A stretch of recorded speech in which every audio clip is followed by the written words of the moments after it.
Hey, this is Dennis Giannoutzis, the host of the podcast, Leadership is Changing.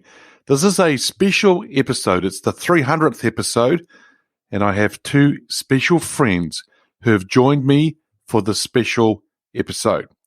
Listeners, sit back, enjoy as we celebrate the 300th episode. Welcome to Leadership is Changing. Each week, we and our guests provide information and insights through exploring leading change. This is taking your leadership to another level by finding the balance between executive excellence and personal well-being through stories that inspire real change. It's time to adapt in our fast-moving world when leadership is changing with your host, Dennis Giannoutzis. Hey, welcome to the show, Leadership is Changing. What we as leaders know to be true is that change is constant. Leaders everywhere confront similar obstacles because people are people, but everywhere you go, leaders are overwhelmed, disrupted, and under pressure. They run from email to email, meeting to meeting. Many leaders are not changing quick enough, which means they run the risk of becoming irrelevant and being left behind. Perhaps the show is taking our listeners' leadership to another level by finding their balance between executive excellence and personal well-being through stories that inspire real change. I believe we don't have enough effective leaders in the world today, and if we can get the leaders to step up and lead change, then they can inspire real change. Hey listeners, it's now time to adapt in our fast-moving world. Hey listeners, welcome to episode 300. It is awesome to have you with us once again, and it's been a real pleasure in actually presenting and bringing you these episodes over the last 2 years when we launched in June 2020. So it's been a real pleasure, but it's also been an interesting journey where we've gone through the leadership is changing side of things because we have seen a lot of change around leadership, but change full stop. And as I always say, there's so many things we can control and change, and like Mike says as well, that one thing in life that is always constant is change. And I have two wonderful guests with me because I've actually interviewed a lot of people on this podcast, but two very special people to myself and Mary. Their names are Mike Handcock and Landi Jac. And Mike is the chairman of the Circle of Excellence Group, and Landi is the CEO of the Circle of Excellence Group. And I'm going to say to them both, a very big welcome to you both. Hey, Dennis. It's wonderful to be with you on your 300th podcast, Dennis. Yeah, and I just want to acknowledge you, Dennis, in front of your audience for all of the work that you've put in on these 300 episodes, the wonderful guests you've had, and the difference that you're making as well to the planet by just giving people really high-quality material that they can absorb. So congratulations to you. And it's no mean effort. Thank you, Mike. Thank you. And thank you, Landi. Yeah, it's been great. It's been a real challenge at times, but you know what? There's one thing that's been in my mind the whole time, and it's this word, consistency. And it's for the listeners, making sure that we are being consistent in whatever we do in life. And if we are consistent, that's good. And that's why I've had to stay consistent in the last 2 years, because I actually made an agreement with myself that I would do this for 2 years, 3 episodes a week, 2 interviews, 1 freestyle, and we needed to keep going. And that's what's happened. So it's pretty cool. Now, Mike and Landi, whereabouts are you in the world today? We're in Johannesburg, Dennis. So we're actually busy doing a mastermind here for leaders where we basically ask them what's the problems and the issues that they are experiencing at the moment. And then we take a whiteboard and highlighters and we sort those problems out for them. Yeah, that's excellent. Excellent. I've been to some of these masterminds, and if you are listening to this and you're in the South Africa area, you should go to these masterminds. They are wonderful, and you'll actually get a lot of value from them. So it's brilliant. Okay, so today's episode, listeners, is about celebrating the 300th episode, but it's also about talking about leadership is changing. And as I said before, there's been a lot of change over the last 2 years. And I'm going to ask the first question to Mike and Landi, and it's going to be, what have you two been up to in the last 2 years? Well, that's an interesting question, Dennis, because me and Mike love to travel. We love to travel for business. We love to travel for personal experience. And before COVID and all these things happened, we used to travel about 4.5 times around the globe. That's what our app said, actually. So that's a lifestyle we were used to. And with the lockdowns and the restrictions and everything, we found ourselves home a lot. So I'll probably describe our past 2 years with the word grounding. We've went from all that travel to actually really being home,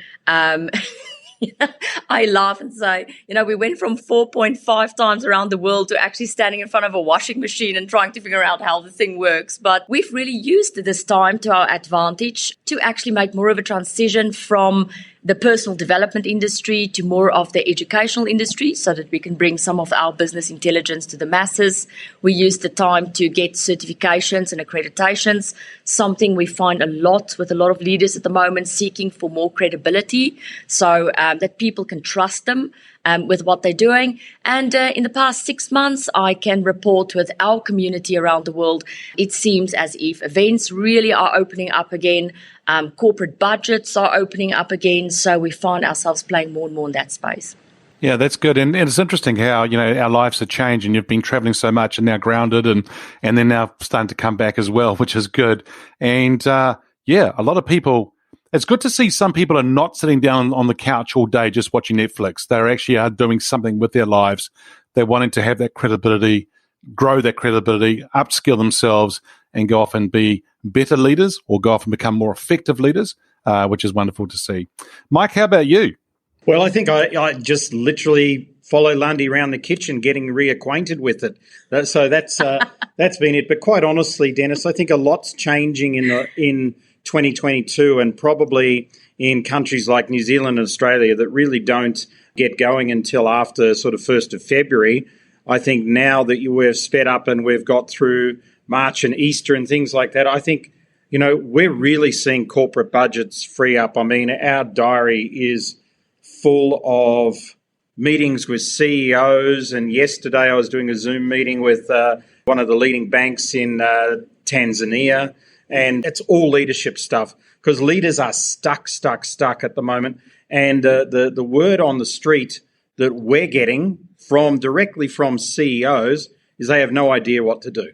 They actually don't know what to do. When you say they're stuck and they don't know what to do in relation to what? What are they stuck about? Well, it's interesting. That's a great question, Dennis, and I'll answer it this way because recently I was looking at a report that came out globally from April this year.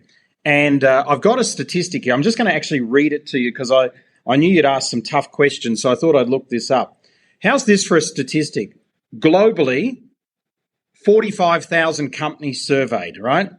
45% of leaders prefer now to work from home, but they are 33% more effective in their work when they're in the office. How does the CEO deal with that? Yeah, and that's huge, isn't it? It's not a small percentage. That's a big percentage. That's a global stat. Yeah, and then so how do they bring them back into the office is one thing, because, a lot of people for 2 years, it's been a long time working from home, and it's there's that, the way I want to say it is just the convenience of being able to work from home. I think some of them are working probably longer hours, but is it more effective? And that stat you've just said, 33% more effective in the office, is interesting. I wonder why it is that they're more effective in the office. Is it face-to-face stuff? What do you think, you two? Well, it's interesting when you break down the survey, and it really is very country-specific, but the trends are pretty much the same with a couple of anomalies. People are looking in the office, they want to have meetings in the office. They don't want to do Zoom meetings, right? That's it. They want to have face-to-face meetings and they want to collaborate, and they don't feel that they can collaborate from home. But here's another interesting statistic out of the same report. I don't have to look this one up. It's in my brain. The number one value of leaders as at 2 months ago, or not even 2 months ago, a month ago, is privacy. 61% of leaders surveyed put privacy as their number one value, and they're not finding it in their office. So that's an interesting thing too. So what it means is that we've got this flux, if you like, of various issues from how do I bring my team together and get them working on the same path again, to how do I maintain my privacy, which is one of my highest values, to how do I actually, get everybody working and heading in the same direction and get my target, because I've got to make up for lost ground of the last 2 years. And you mentioned all the amount of money that the offices and companies have spent over the last few years around open office space. And now the people are saying, 61% are saying we don't have privacy. We need that privacy to be able to have those kind of conversations and get on with what we want to get on with. Dennis, some people listening to this are going to go, oh, Mike's so old school, which is cool. But, when I was in corporate and a corporate general manager, I hated open office. And I fought it tooth and nail in our company, and I lost, so I moved out of the building and got my own office. So it wasn't open office. And I can honestly say that I think that our productivity went down in the last couple of years that I worked there from open office. Now, I think there's some jobs that obviously, you don't want to put the filing clerk in open office because it's not practical. But I think once you get a certain level of seniority where your conversations need to be private and you need more thinking time, I think open office it's a distraction, and I got to the point where I took chairs out of my office so people couldn't sit down when they came in because it just created distraction. People would walk in, sit down in the chair and go, hey, boss, let me talk to you about, but then they'd walk in and go, and they'd be looking for somewhere to sit and I'd just go, can I help you? And then they'd ask a question and leave. It cut back my downtime of people just chilling in the office quite a bit. Yeah, that's a great idea. Get rid of the chairs. They can't sit down. But also, you know what it's like, that, you got a minute, and it's not a minute. It's going to be a lot longer than a minute. And never a minute. Yeah, never it is. Yeah, never it is. Yeah. Okay, that's all good. Landi, what about yourself? What are you seeing out there as well? Because I'm sure that you're not following Mike around everywhere around some of these stats, are you? I do most of the time, actually, Dennis. It's an interesting conversation. I think, more than ever, and I'm speaking for myself, and I'm also speaking for many, many of the client conversations that we have around the world, is I think intent is more important now than ever before. And we've had this buzzwords around work-life balance and all that, but the definition of work-life balance is really changing because you have the intent when you walk into the office to work.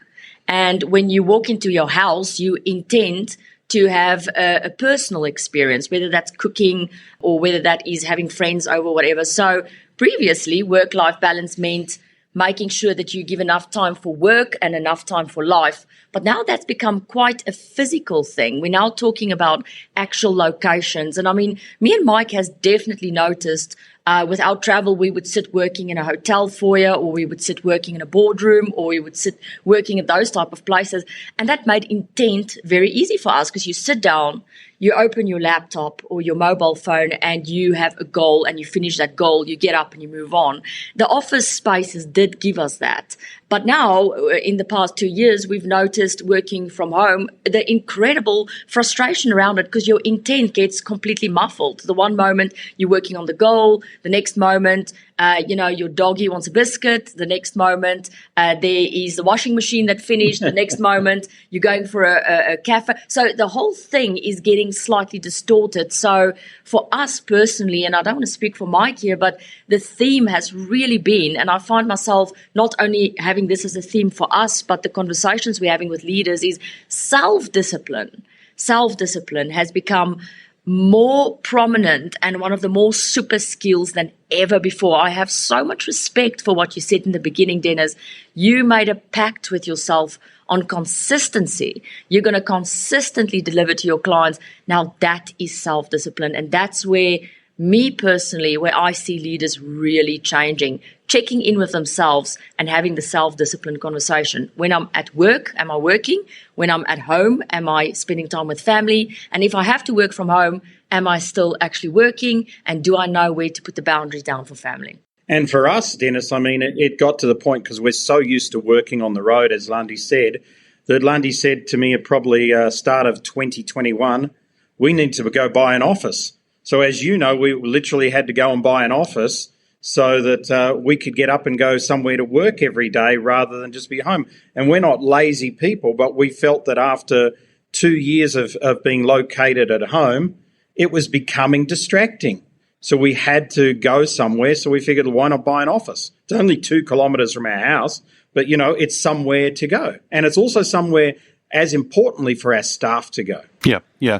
I've actually seen there a lot of leaders, or a lot of individuals, full stop, have actually struggled by working from home in the sense they didn't have that transition of that car drive or the boat or the cycling to work, whatever it was, they didn't have it. And they went from the bedroom to the bedroom because that's where the laptop was, or the lounge in the kitchen.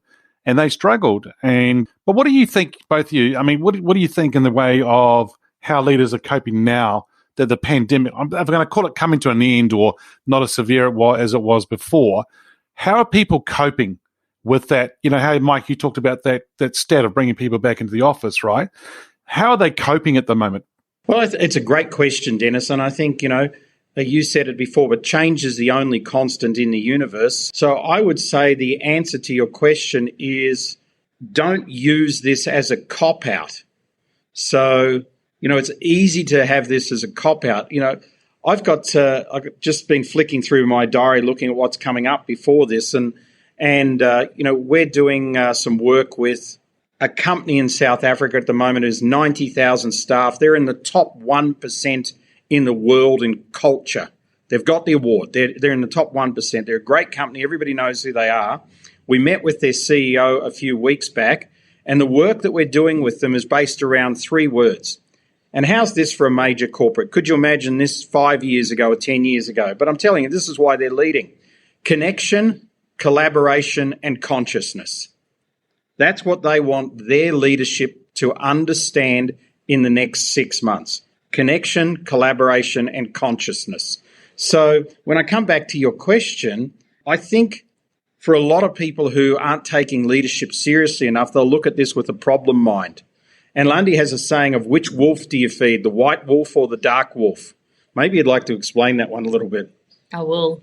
You know what, Dennis, it's a fascinating question because there's so much conversation and debate going on around the role of wellness back in especially the corporate workspaces. And, a lot of people who specializes in mental health and all those things says, finally, corporates will actually allocate the budgets for people's mental health. And COVID, of course, I never want to take away the incredible, craziness of what happened here. I think generations after us will look back at this and probably speak about the mismanagement of this and the leadership that just left people in awe and in the poor decisions that's been made. And that obviously don't go for everyone.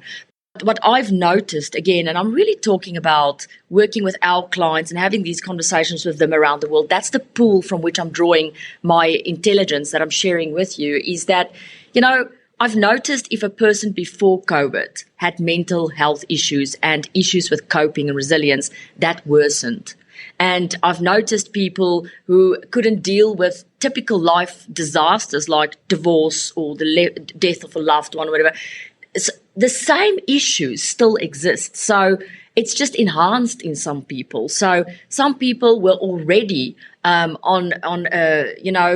on the edge before this, and now they more on the edge. Other people was already on a process of transformation. Now they're even more on the process of transformation. So I feel things are enhanced in either a positive or negative way. And that's what Mike is referring to with the wolves. We have that choice. I'm constantly reminding myself of that, is when you get up in the morning and you want to feel a certain way or you want to achieve something, are you going to put energy and effort and activity and, using your word, consistency into that white wolf and make the positive grow and the impact grow? Or are you going to feed that black wolf? Now, if you've decided to feed the black wolf, you'll find any excuse in the world. COVID, your divorce, a person who said something to you, because you've made that choice, you're going to feed that black wolf. So in that sense, we are finding there's leaders, and I'm generalizing now, I know, but there's leaders that's feeding that white wolf. Let me tell you, it's positive, it's inspiring. I want to hang out with those people for sure. But boy, oh boy, there's people who's really feeding that black wolf, and they'll probably feed that black wolf until the day they die. Yeah, amazing. So do I need to go and change my black T-shirt to a white T-shirt? I don't know. No, you've got a white microphone. You have a white background, that's all good. which is bigger than your black T-shirt. And a white microphone. That's already good. That's really good. Yes, the pandemic has emphasized and actually pushed things a lot quicker for people. And what you both are saying is so true in the sense that it's actually emphasized it, whereby it's made it a lot bigger for some people. We've actually seen people who haven't stepped up as leaders, and they've had the title of a manager or a certain title, and they haven't been there. And then we've seen others who doesn't have the title, and they've stepped up beautifully, and they've done some really great things, and they are really our future leaders going forward, and that's going to be exciting to see where they go with their things, themselves as leaders, but also their organizations. There was one other thing I think, and I would love to hear what you, both one of you or both of you to hear about it, is the word trust. And those organizations that we found that had really good trust within the organization were able to adapt very quickly, and those that didn't weren't able to. Now, we're 2 years down the track. What about that trust thing then? I mean, it's not as if it's now fixed with a pill and ta-da, we've got trust. I wonder what it's going to be like for people to come back into the office when there was trust there or no trust at all. Oh, it's a great question. I think there's so many ways you can answer that question. But anybody who doesn't have a trust strategy for their business today is way behind the eight ball and is not going to be successful. So trust is the biggest condition on the planet that needs to be solved in all sorts of ways, and in business particularly. So you could look at it as the trust of an employee of the employer once they're back at work. You could look at it that way. You could look at it as the trust of a customer in dealing with the company. And, you know, I said to Landi, we've just come to Johannesburg yesterday. We just flew in. And as we're about to fly out, I realized that the rental car website that I've used for 4 years hasn't sent me a booking number or a confirmation, but the money's gone out of my account. Then they don't answer their chat on their thing. It took me immense amounts of stress, and I knew I had a booking. And I said to Landi, I thought I even wrote the booking number in my diary, but I didn't. So then I had to literally go through hoops and bounds to find this. And I said to Landi, I think I'm going to change companies because that's the third time I've booked on them and haven't received a confirmation email. So I've lost trust. And, you know, in this day and age, people are looking almost for the problems, you know, what's this company going to do, et cetera, et cetera. You know, you're in New Zealand. I think a lot of your listeners are in New Zealand. How's your trust with KiwiSaver at the moment? I looked at my sort of balance the other day and went, these guys need to get their act together. So it's simple things. And I come out of financial planning. I ran a financial company, so I understand investments, but still my trust level isn't going, oh, should I shift this? Maybe should I take my money and put it in property? What should I do? Even I'm asking those questions. So I think if you don't have a trust strategy, then the best thing you can do in your boardroom today is build a trust strategy. Yep. Very much so. Very much so. Yeah. It's fascinating, Dennis, when we consult with corporates, just quickly going to chip in here. When we consult with corporates, we always try and get them to see that traditionally we are building silos in business.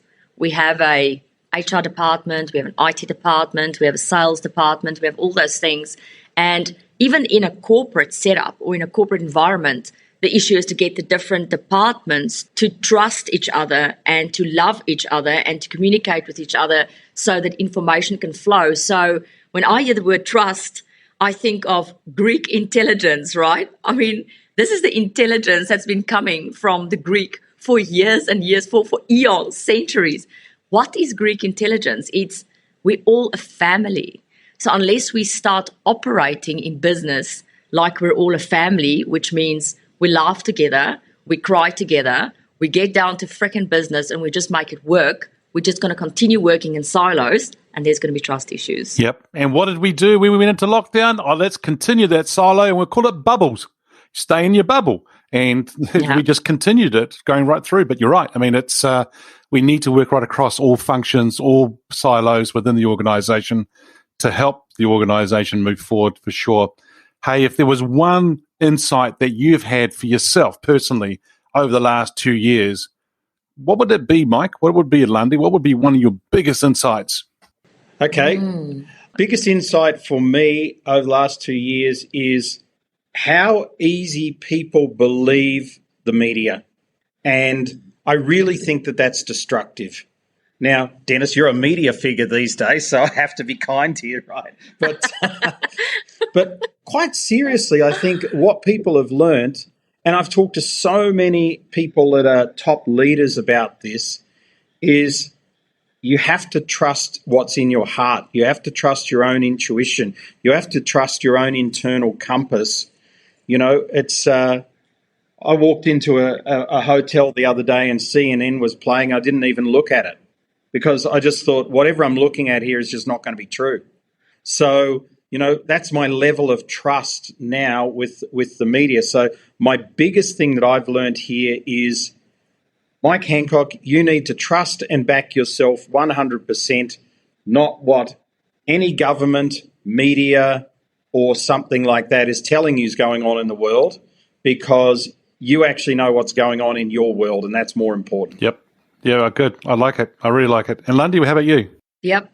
You know, Dennis, I've always said to our clients specifically, and I've been shot at for that sometimes, but now I'm just more strong and passionate on it, is that I've always said to people, you know, I love to prepare people for war. And then people would say to me, but why are you so, you know, why would you use such a negative word? And why would you want to prepare people for war? Why don't you just, you know, get people to be more positive and all that things, all that's part of it. But you look at the past 2 years and you literally see people falling over. I mean, you see people in the front line and something small happened to them now, and there's just no resilience. There's no resistance. There's no life skills and exposure that's taken place to the point where, you know, I can't say that you become bulletproof, because I don't think anyone is bulletproof. It would be incredibly naive to think anyone will be bulletproof, but to not really fall over every single time the wind blows. Now, this is something I've already seen before COVID, is very, very resilient people. They've been learning from a very young stage in their life how to be resilient. And these are usually people that's gone through tough times. In other words, they've been exposed. They've had experiences. And because of that, they had the opportunity to build these skills. Those people are really doing well under these circumstances, even though it's tough.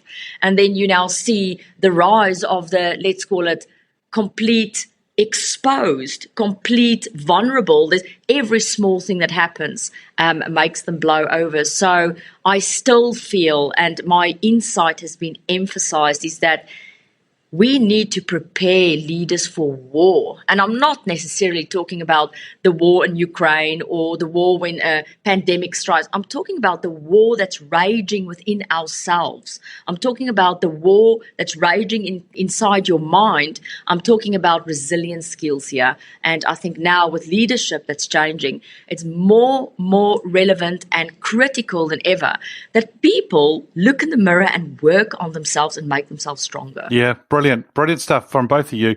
I think that's so cool. For me, my insight was that, you know, there are things that are in our control and there's things that are out of our control. And COVID was one of those things. It was out of our control, right? But, you know, my attitude is what I could control and where I was going next and focusing on that. And I think that there was a whole lot of noise out there, whether you call it media, whatever. There's noise, and there's always going to be noise. But I've got to stay true to myself and stay focused on where I'm going. And that's what my big insight was to keep doing that. And hence why I took the program I did years ago, revamped it again, and launched something called Leading Through Change again. So it's about leading through that change. Because one thing is to go through change yourself, totally different to actually lead the change as well. So, Micah. Absolutely. And I want to add on to that, Dennis, and I want to bring something in that my grandmother, bless her heart, she's now, 92. I just have to bring some of her wisdom in here, because I think so much of the wisdom from our elders is becoming relevant now. And we realize it now because they sat through wars and stuff. You know, when I spoke to my grandmother, she was like, look, this is not this big in relation to what we've been through. And, you know, one of the things she said to me, and don't get me wrong, people who know me personally know I'm a very, very positive person. I always look at the bright side of things, but I'm also a realistic person. And what my grandmother said to me one day, she said to me, Landi, as you get older, it doesn't get better. It gets worse. So more things happen to you. So where did we create the illusion in our mind that all the people we love is going to stay alive? We're always going to be healthy. We're going to live forever. Bad things is not going to happen.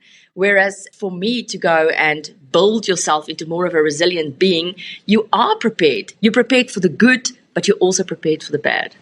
There you go, listeners. Episode 300. Prepare for the future. Prepare yourselves, get ready for whatever's going to be thrown at you to make sure that you are there preparing for war, preparing for what it is, whatever's going on in your mind, but whatever's going on in life as well. So leadership is changing. It's always going to change. There's always going to be change happening, but it's what you do with it that counts. Hey, listeners, trust you enjoyed that special episode.